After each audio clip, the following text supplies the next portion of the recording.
Nosotros hemos tenido ánimo de comunicar, nosotros estudiantes de Derecho, y usted ya graduado, ya ejerciendo, sigue con ese ánimo de comunicar y lo he visto en ti. Este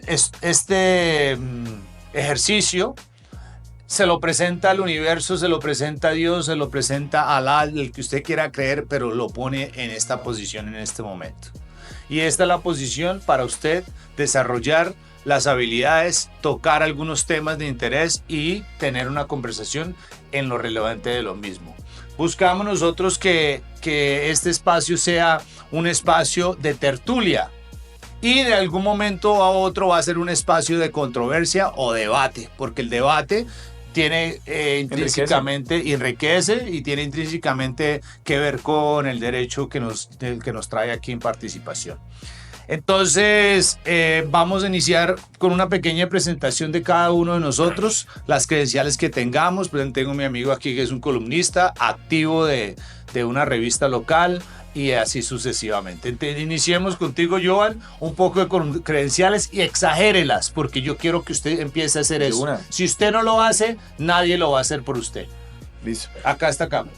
Bueno, un saludo para todos. Yo soy Joan Cepeda Barón, soy abogado, especialista en Derecho Comercial, candidato a cursar especialización en Derecho Societario en la Pontificia Universidad Javeriana, aquí en Colombia, sede de Bogotá.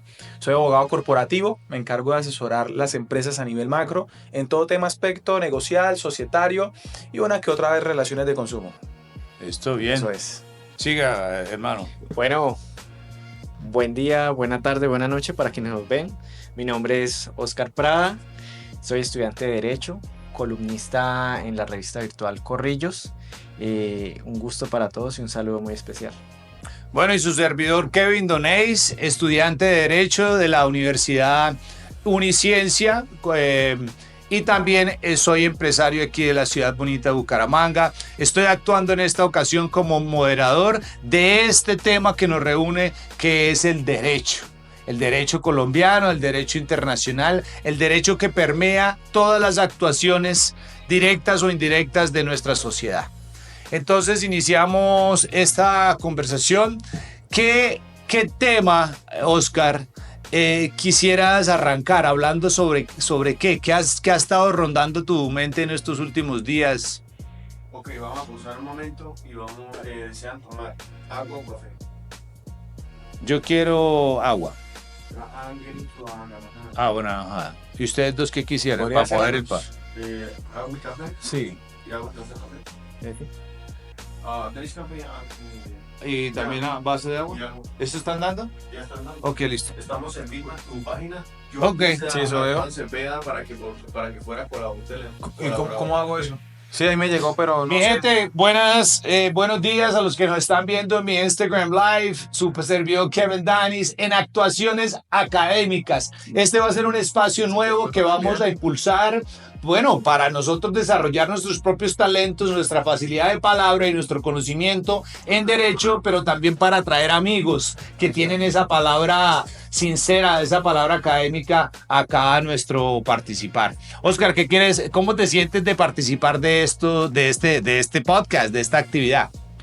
Excelente, la verdad es un espacio enriquecedor para llegarle a las personas de una manera fácil y sencilla de los asuntos especialmente jurídicos que se hablan pero que no se ahondan mucho y que no se sabe a ciencia cierta qué es lo que sucede. Sí, nómbranos uno de esos aspectos. ¿Qué está rondando últimamente en tu entorno? ¿O qué quisieras iniciar hablando sobre qué tema? Bueno, un tema en específico controversial, beneficioso, llámesele como se le quiera llamar. La acción de tutela ha sido fundamental desde la Constitución de 1991. Sí. Y mucho se ha dicho, mucho se ha hablado, pero las personas no tienen una noción general de qué se trata. Bueno, ¿dónde encontramos la acción de tutela? Saca la Constitución de Colombia. ¿Dónde la encontramos? O quiero que leamos el inciso principal que trae la normatividad de nuestra Constitución de Colombia en la acción de tutela. Artículo 28. 86. Sí, señor. Artículo 86. Leo. Sí, lea. Toda persona tendrá acción de tutela para reclamar ante los jueces en todo momento y lugar mediante un procedimiento preferente y sumario por sí misma o por quien actúe a su nombre la protección inmediata de sus derechos constitucionales fundamentales, cuando quiera que estos resulten vulnerados o amenazados por la acción u omisión de cualquier autoridad pública. Listo. Cepeda, es el micrófono. Sí. Varón, apague el micrófono. No, ya lo apagué. Ampliemos ese tema. Entonces, vamos a normalcito. Esta es una conversación que estamos teniendo entre amigos. La Constitución de Colombia del 1991 trae presente la acción de tutela, ¿cierto? Sí, señor. Para las personas que no saben para qué es la acción de tutela, ¿han escuchado eso? Joan, inicie usted, ya que leyó aquí el presente. Bueno, Acción para las de personas, que la acción de tutela es una acción denominada acción constitucional que busca proteger los derechos fundamentales de los individuos. Hay que tener algo muy en claro, es que en principio solo son los derechos fundamentales. Sin embargo, la Corte Constitucional, a través de sus diferentes sentencias, ha venido incorporando otros derechos que no se encuentran dentro del capítulo de derechos fundamentales, que se encuentran conexos o relacionados directa e indirectamente con ellos, que puedan llegar a protegerse. Sobre eso es necesario tener presente algo, y es que la estructura orgánica de la Constitución consagra unos capítulos que catalogan o clasifican unos determinados derechos. Ahí tenemos derechos fundamentales, que son los del primer capítulo de derechos. Que como del artículo 11 al 41. Al 40 y algo, tal vez hasta el 41, porque el 42 empieza los derechos a la familia, Sí. es el artículo de la familia.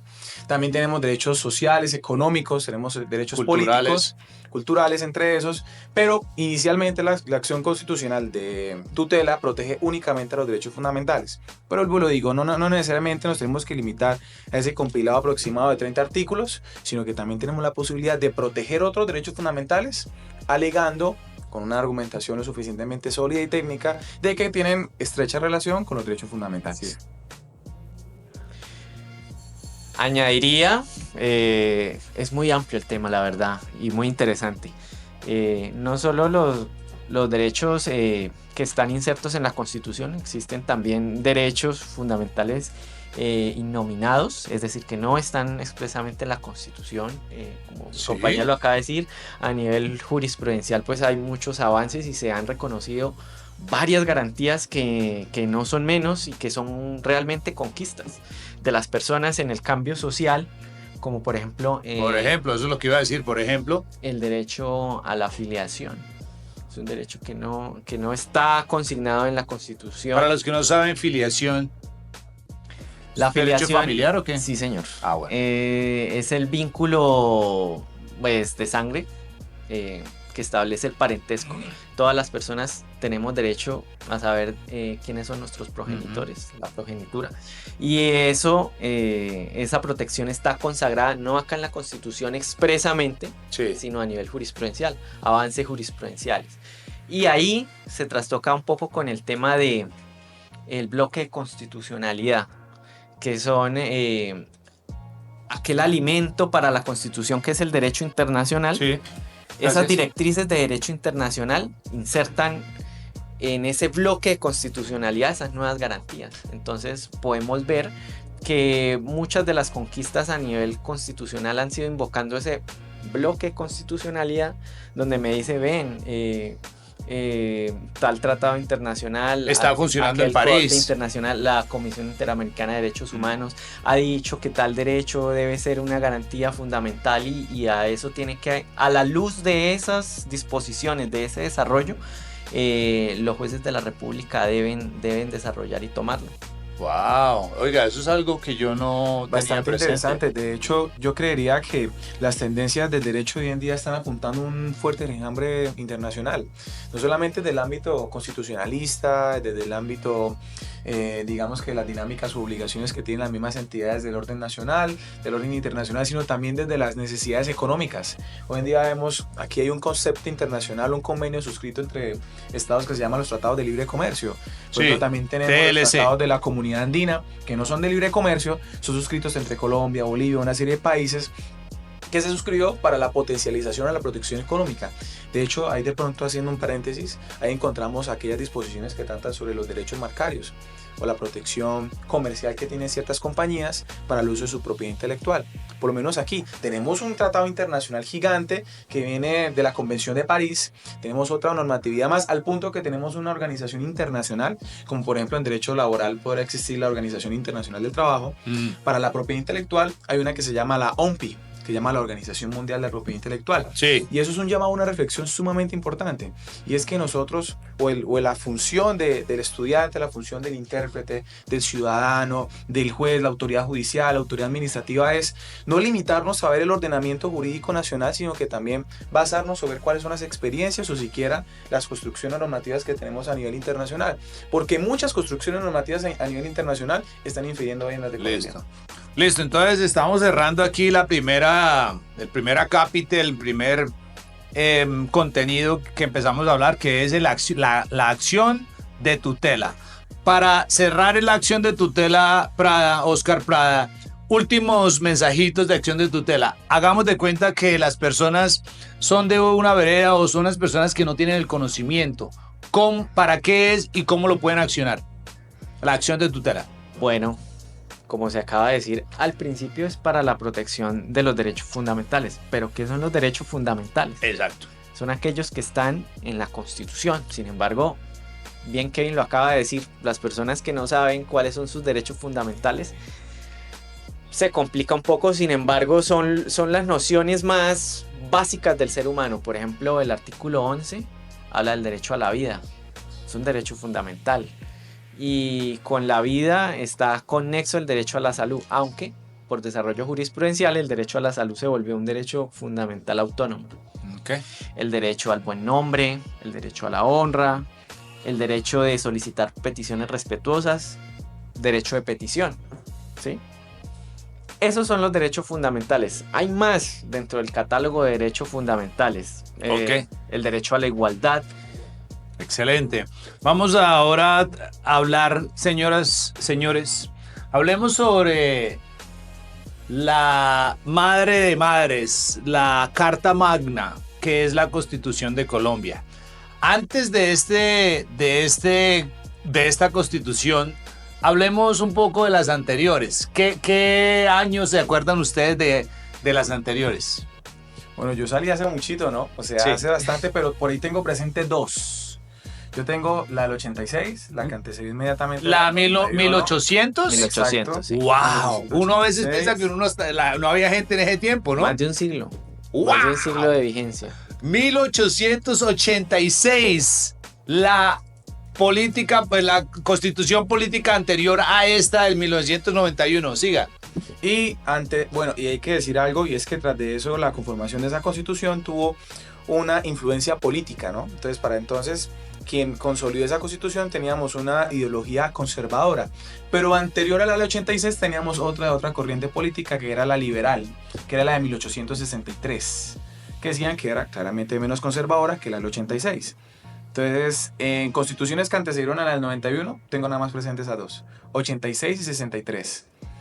Tal vez por ahí me arriesgaría a decir que la que se hizo después de la batalla de Boyacá, cuando tuvimos la independencia material, que fue allá en agosto de 1819, me parece que para 1820 se constituyó, se formuló otra constitución, pero ahí sí no estoy seguro. Ahí sí peco por ignorante. ¿Cuál es la que fue firmada o ratificada en estas tierras santanderianas? No, esa sí no me la sé. Parece que yo escuché Cúcuta, he escuchado Caña. Villa del Rosario. Villa del Rosario. Sí. El norte de Santander. ¿La del 86 posiblemente? No. Anterior a esa, Cuando éramos federales. creo que sí. Ok. Sí, pues antes de que, bueno, el 86 trajo una reforma político-organizacional, por decirlo así, y era que nosotros dejamos de ser un sistema federativo, casi igual que en Estados Unidos, a pesar de que hay una unidad nacional, cada estado tiene su propia autonomía normativa, política, fiscal. Colombia también lo era así, pero la del 86 reformó eso. Entonces dejamos de ser un sistema federal a ser una república unitaria. Entonces, por ejemplo, somos uno solo. Sí. Todo el país tiene sus normas de a La Guajira, al Cabo de la Vela, hasta la Amazonía. Así como también a Puerto Bichada y que terminamos por allá en el Chocó, en todo el Pacífico, en el puerto de San Aventura. Buenaventura. Buenaventura, eso. Uh-huh. Pero sí, efectivamente. Yo también por ahí conocí que Santander tuvo una constitución, también la tuvo Antioquia.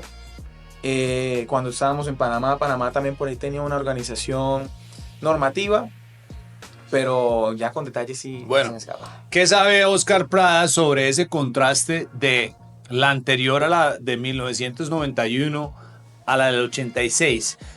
Algunos aspectos muy relevantes de contraste como era y como la que nos presentó la del 91. Bueno, lo tocamos tras bambalinas. La Constitución de 1886 habla de un Estado de derecho. La Constitución de 1991, un Estado social de derecho. ¿Cuál es la diferencia? El Estado de derecho prima la ley, la legalidad, está por encima. En cambio, la Constitución del 91, Estado social de derecho, la Constitución, las leyes están para las personas. La persona es el centro de la Constitución. Y eso tiene un trasfondo diferentísimo. Solo una palabra, la palabra social, aunque muy satanizada, ¿sí? La palabra social tiene bastante trascendencia y densidad en cuanto al cambio que se realizó en esta nueva Constitución del 91, en esta nueva Carta. ¿Cómo lo puede entender una persona del común? Porque la persona del común no sabe que antes no era social.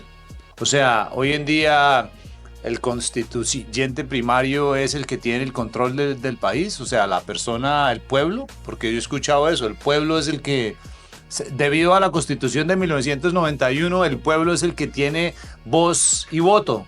Debe ser el que tiene el control del país y la soberanía y todo eso.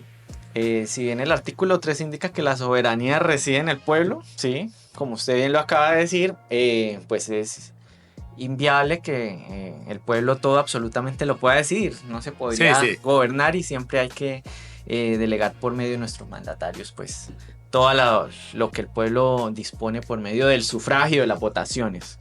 En cuanto a un análisis más explícito, un profesor inclusive en la academia decía, mire esto, en la Constitución de 1886, por ejemplo, en un proceso de entrega de inmueble por arrendamiento, si no paga, devuelve el inmueble y punto, devuelve el inmueble, no importa en las condiciones en que usted esté viviendo en ese inmueble, me refiero si no tiene para dónde irse, si tiene menores, si tiene niños, niñas, adolescentes, no importa, tenía que desocupar el inmueble. Ahora no es tan así, incumples el pago, si bien el juez puede ordenar que se restituya el inmueble, pues hay que ponderar que esa persona tenga un lugar donde pasar, o por lo menos, o debe restituírselo los derechos, debe haber un acompañamiento, una protección a menores, debe estar todas las IAS, Procuraduría, Defensoría, es más abocada a la protección de los derechos humanos, a ese respeto. La anterior era más a cumplir un principio de legalidad, a lo que está la norma y ya. Ahí la tenemos clara, eso me gustó, esa explicación me gustó. El otro día hablando con Oscar Prada en la cafetería, Oscar, me gustó ese punto que escribiste, ¿qué es el Estado? ¿Qué es el Estado colombiano? ¿Qué compone el Estado? Y todo el otro día lo hablabas, articula ese mensaje.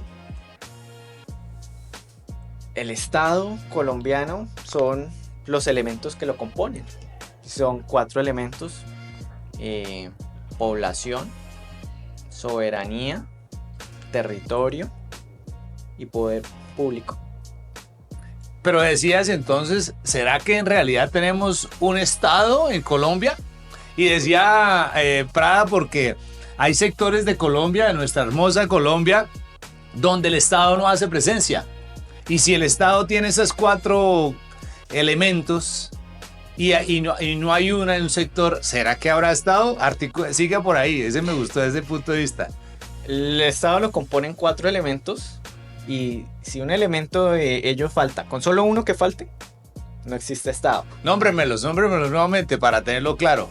Población, territorio, soberanía y poder público. Entonces, ¿qué está pasando en algunas áreas de Colombia? Bueno, ese es el interrogante que ahí les dejo. ¿Será que en algunas áreas de Colombia existirá Estado? Vea pues, ahí está la cuestión. En el Catatumbo existirá Estado.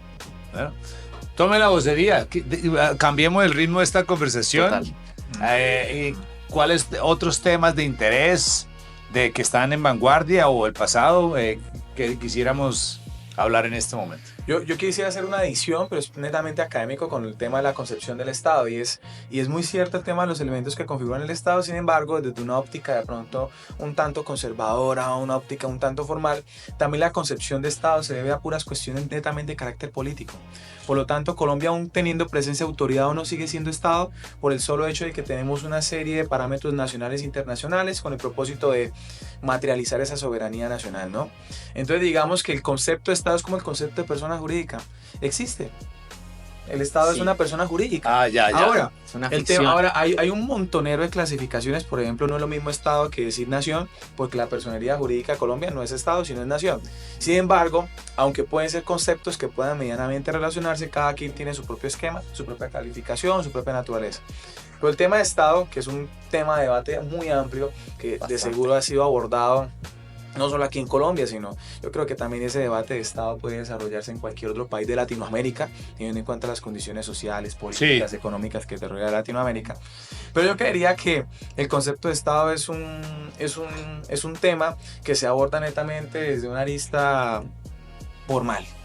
Es decir, hay una trascendencia material que es la que propones, pero hay una trascendencia de manera formal. Sí. De modo que ustedes van a imaginarse que ningún territorio del mundo, de acá de Colombia, por lo menos todos los territorios, deberán estar ocupados por un Estado. Sí o sí, es una netamente concepción de carácter formal.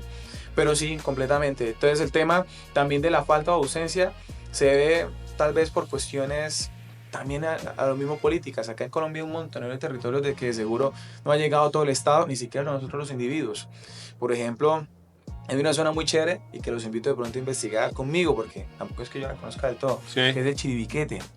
Es una zona que queda ubicada al sur del país. Dicen que allá no ha llegado toda la gente.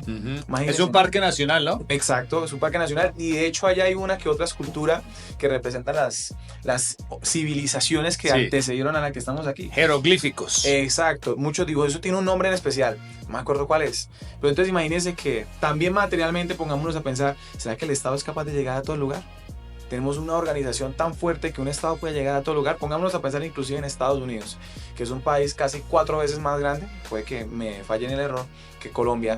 ¿Cómo será que Pues la Estados Unidos población ha de llegado hasta Colombia allá? estamos en 50 y pico de millones, en los Sí. Estados Unidos estamos hablando de 300 millones de personas. No, y eso no solamente número de personas, sino también en cuanto a extensión Tierra, territorial. allá. Entonces imagínense, ¿será que el Estado es capaz de llegar hasta allá? Claramente que las condiciones de cada país es diferente. Acá en Colombia se le hace la crítica teniendo en cuenta de que hay muchos inconvenientes que deberían ser solucionados por el Estado, pero el Estado no ha sido capaz de solucionarlos. Entonces, en ese caso, ahí más allá de si es concepto de Estado o no, es entrar a determinar, ¿hay responsabilidad del Estado? ¿Será que el Estado, dentro de sus capacidades, dentro de sus funciones, tendría la responsabilidad de estar allá? Eso es un planteamiento que sí yo sé hay que dejarlo con él. Sí, hay una responsabilidad inmensa, gigante. Ahora, el tema de si el Estado puede hacer llegar, tenga la capacidad de llegar hasta allá, es un tema que ameritaría otro podcast, ¿no? Sí, claro. Bueno, entonces estamos en conversaciones aquí al derecho. Se encuentran Joan Barón Cepeda, tenemos a Oscar Prada y su servidor Kevin Danis. Estamos haciendo estas tertulias para nuestro propio desarrollo intelectual y de habilidades blandas, que es la comunicación, y para ser abogado usted tiene que tener ese poder de articular mensaje, pero también para dejar consignas de temas específicos. La idea es continuar estos programas paulatinamente y ir aportando a la sociedad. Vamos a buscar el último tema para cerrar esta cápsula. La propongo que la desarrollen ustedes dos. Oscar. Y si no la tienes, tiene la pelota caliente que la desarrolle. Estamos buscando el siguiente tema de conversación. ¿Qué opina Joan el debido proceso? Uy, qué buen tema que me encanta, me fascina. Quiero ponerles a colación algo. Yo fui miembro del Instituto Colombiano de Derecho Procesal cuando era estudiante. Fui miembro estudiantil, de hecho creo que fui el único en mi universidad.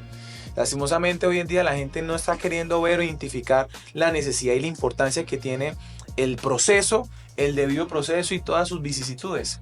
El debido proceso es fundamental no solamente para los procesos judiciales, para los procesos administrativos, para los procesos en las mismas compañías. Por ejemplo, cuando nosotros estamos en un procedimiento, un reglamento interno de trabajo, ¿para qué es? Para compartir, para grabar. No, no, está bien, estás ganando. Ah, que lo tenga. Sí, continuemos. Entonces, el debido proceso es el tema. Sumamente importante, sumamente importante.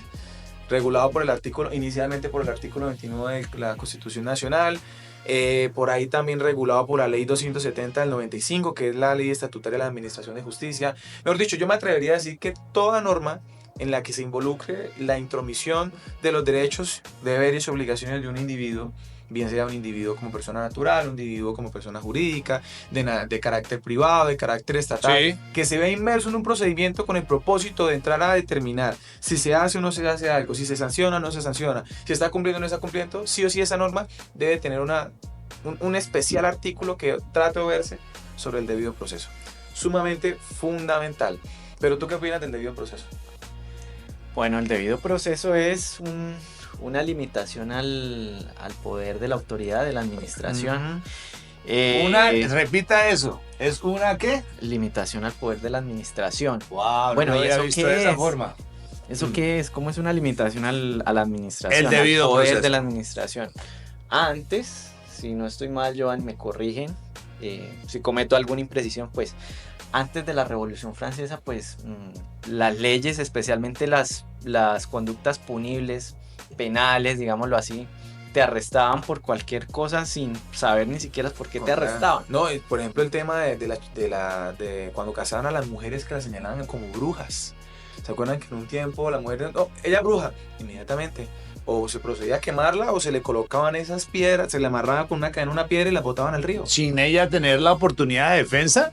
Ni una sola. Con el solo hecho de Nada. haberse le señalado como bruja. Sí. Era más que suficiente para que pudiese entonces el Estado optar por una serie de políticas y asesinarla, quemarla o someterla a castigos o sanciones degradantes, inhumanas. Pero eso era en aquel entonces, como lo decías, Sí, antes de la Revolución Francesa. no había un listado de infracciones, entonces si habían cosas que no le gustaba al soberano o al Estado de ese entonces, que lo tomara como una afrenta, pues te arrestaba. Entonces no se sabía por qué te arrestaba. Entonces, hablando del debido proceso, ¿en dónde empieza a crear eco el tema del debido proceso? ¿De la Constitución emitida en Francia? Revolución Francesa, sí señor. Ahí empieza el debido En la proceso. Declaración de los Derechos del Hombre y del Ciudadano se estipula el debido proceso. Y en Colombia, ¿ustedes creen que con la Constitución de 1886 ya se hablaba del debido proceso o eso es algo que introdujo la Constitución del 91? ¿O no sabemos? La Constitución de Colombia de 1886, claro que se habla de un debido proceso, pero no un debido proceso como esta Constitución de 1991. Porque si bien 1886 regla un marco para seguir, pues ese marco no está totalmente constitucionalizado o impregnado Sí. como esas garantías. Sí, claro. Esa sí es más procesalista, es más rígida, es más legal. Hay un debido proceso muy cuadriculado, La del 86. pero quizás pierde un poco de vista el respeto por esas garantías, porque, Kevin y Joan, si me corrigen, seguir a veces taxativamente un proceso Sí, puede muchas vulnerarle veces. derechos Muchas a las veces. personas en búsqueda de seguir ese proceso.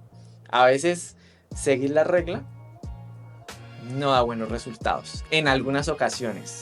Claro está, les digo, en algunas ocasiones. Y hay Por que allá están ponderar los- eso. ¿Será que los docentes están allá dando vueltas como que, oh my God, ¿qué está diciendo? ¿O están de acuerdo con eso? Y en esas ocasiones donde se vulneran garantías fundamentales es donde hay que ponderar el debido proceso. Sí, claro. De Exacto. hecho, fíjate que lo que tú planteas, ya en reiteradas oportunidades las autoridades judiciales han intentado ver, oiga, hay unos excesos formales que terminan, en vez de garantizar los derechos de los individuos que participan en el proceso, y teniendo en cuenta que uno participa en un proceso no solamente como porque sí, sino porque uno participa en un proceso porque una garantía, un derecho, una obligación se ha visto desconocida por un sujeto.